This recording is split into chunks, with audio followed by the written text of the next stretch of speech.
नमस्कार मित्रांनो, आजच्या व्हिडिओमध्ये तुमचं सगळ्यांचं अगदी मनापासून स्वागत आहे. तर काही दिवस झाला व्हिडिओ अपलोड केलेला नाहीये. मला वाटतं मागील व्हिडिओ अपलोड करून 2-3 दिवस झालेला आहे. मागील व्हिडिओमध्ये मी तुम्हाला एक अपडेट दिलं होतं. अपडेट असं होतं की नवीन दुकानाचं काम चालू आहे आणि बाकीचं ज्या गोष्टी आम्ही थोडंसं सेव्हिंग वगैरे खर्च करतो, अशा टाईपचं व्हिडिओ होतं. तर मित्रांनो, आज 3 तारीख आहे. शेवटी आज टोटली काम पूर्ण झालेलं आहे आणि आज आम्ही दुकानाची ओपनिंग सुद्धा केली होती. म्हणजे ओपनिंग केली आहे आणि आज शॉप आपण पूर्णपणे ओपन ठेवला होता. असं एक नवीन लोकेशनवरती आमचा दुसरा दुकान, म्हणजे हा आहे आता मी जे बनवतोय हा पहिला दुकान म्हणजे मेन ब्रांच आहे. आणि आज जे ओपन केलं आम्ही दुसऱ्या ठिकाणी म्हणजे दुसरा ब्रांच. तर त्या ठिकाणी दिवसभर काम, ह्या दुकानातून त्या दुकानामध्ये, त्या दुकानातून ह्या दुकानामध्ये, म्हणजे काम कसं चालू केलं माहिती आहे का? तर बघा, तुम्हाला जर नवीन बिझनेस चालू करायचं आहे तर तुम्ही नवीन बिझनेस नवीन कॅटेगरीमध्ये गेलं तर तुम्हाला नवीन कॅटेगरीचे जे प्रोडक्ट असतात सर्व काही नवीन इन्व्हेस्टमेंट करावं लागतं. पण मी तसं नाही केलं. मी विचार केला की नवीन बिझनेस करण्यासाठी सगळ्या गोष्टी नवीन, म्हणजे समजा हा माझं चष्म्याचं दुकान आहे, जर समजा तुम्हाला कपड्याचं दुकान उघडायचं आहे तर तुम्हाला कपड्याचं स्टॉक भरावा लागेल, हा ना, मग जास्त इन्व्हेस्टमेंट लागतो. तर मी विचार केला माझा जे ऑलरेडी बिझनेस आहे त्याच बिझनेसचं सेम बिझनेस ओपन केलं, म्हणजे मला स्टॉकमध्ये नवीन इन्व्हेस्टमेंट करायचं गरज पडत नाही.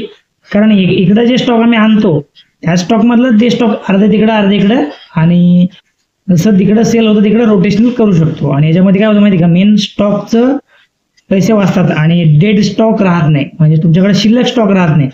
इकडं राहिल्याने तिकडं जातं, तिकडं राहिले इकडं जातं. तर हा विचार करून नवीन शॉप ह्याच कॅटेगरीमध्ये ओपन केलेलं आहे आणि ओपन झालेलं आहे. सगळ्यात महत्त्वाचं म्हणजे आज आम्ही थोडं उशिराच दुकान ओपन केलं होतं.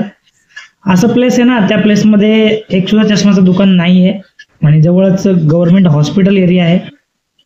आणि हॉस्पिटल एरियामध्ये ओपन केल्यामुळं तिकडं थोडंफार क्राऊड आहे. सगळ्यात महत्त्वाचं म्हणजे आम्ही दुकानाला अजून बोर्ड वगैरे केलेलं नाही आहे, होर्डिंग वगैरे लावलेलं नाही, त्यामुळं जास्त लोकांना काही कळलं नाही. आज आम्ही ओपन केलं, जे आपल्या दुकानासमोरून जातात तेवढंच लोकांना कळलं नॉर्मली. आणि डिस्प्लेमध्ये वगैरे कसं माहिती आहे का, ते डिस्प्ले लावायचे असतात, तुम्हाला मागे दिसत असतील ते चष्मे लावले तेव्हा इकडे साईडला तिकडे, तर जे होल्डर असतात ते होल्डर सुद्धा आम्ही एकच पॅकेट लावले, म्हणजे जेमतेम समजून घ्या 100-150 चष्मे डिस्प्ले लावलेले आहे. दुकान एवढं मोठं आहे ना, असं लांब लचक आहे, म्हणजे त्या दुकानाचं फक्त आणि फक्त 20% भाग फक्त डिस्प्ले झालेला आहे, म्हणजे बाकी सगळं रिकाम आहे. त्याच्यामुळे ते चांगलं पण वाटत नाही, म्हणजे जोपर्यंत दुकान भरत नाही तोपर्यंत चांगलं वाटणार नाही ना. त्याच्यामुळं ते दुकान अर्धवटच वाटत आहे. पण कसं की सुरुवात करायला पाहिजे म्हणून सुरुवात केली. बघू जसं जसं दिवस जातील तसं सगळ्या गोष्टी अजून इन्व्हेस्टमेंट होतील.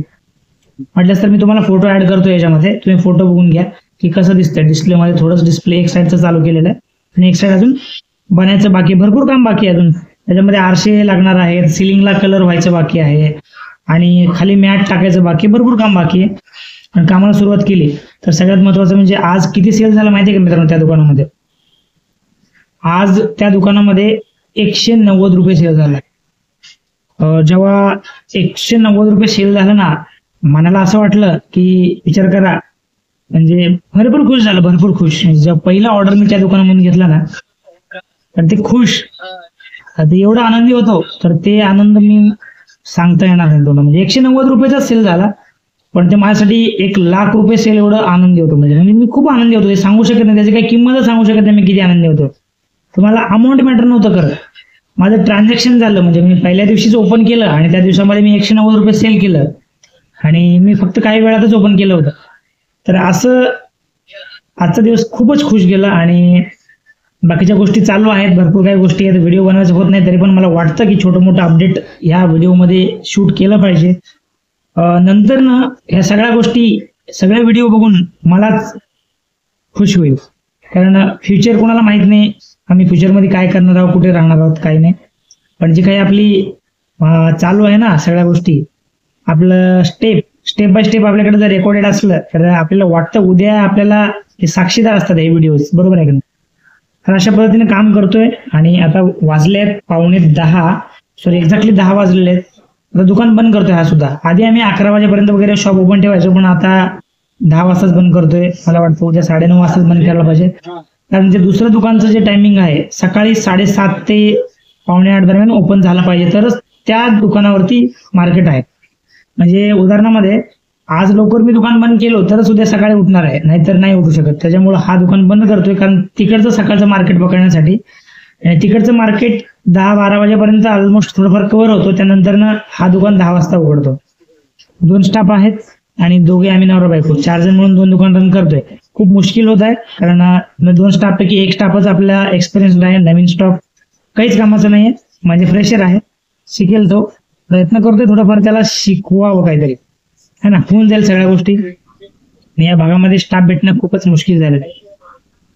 तर मित्रांनो, आजच्या व्हिडिओमध्ये बस एवढंच. बाकीच्या गोष्टी तुम्हाला काय हवंय, काय डिटेल हवे असेल तर कमेंट करत जावा, व्हिडिओला लाईक करत जावा, है ना, चॅनल सबस्क्राईब करत जावा. असंच मी थोडंफार माझ्या वैयक्तिक लाईफस्टाईल आणि माझ्या छोटंसं व्यवसायाबद्दल माहिती सांगत असतो. ठीक आहे. तर मला दुकान बंद करायचा उशीर होत आहे, तर भेटूया परत उद्याच्या व्हिडिओमध्ये. तोपर्यंत काळजी घ्या स्वतःची. ठीक आहे. तर चॅनलला सबस्क्राईब करायला विसरू नका. Tata, bye bye.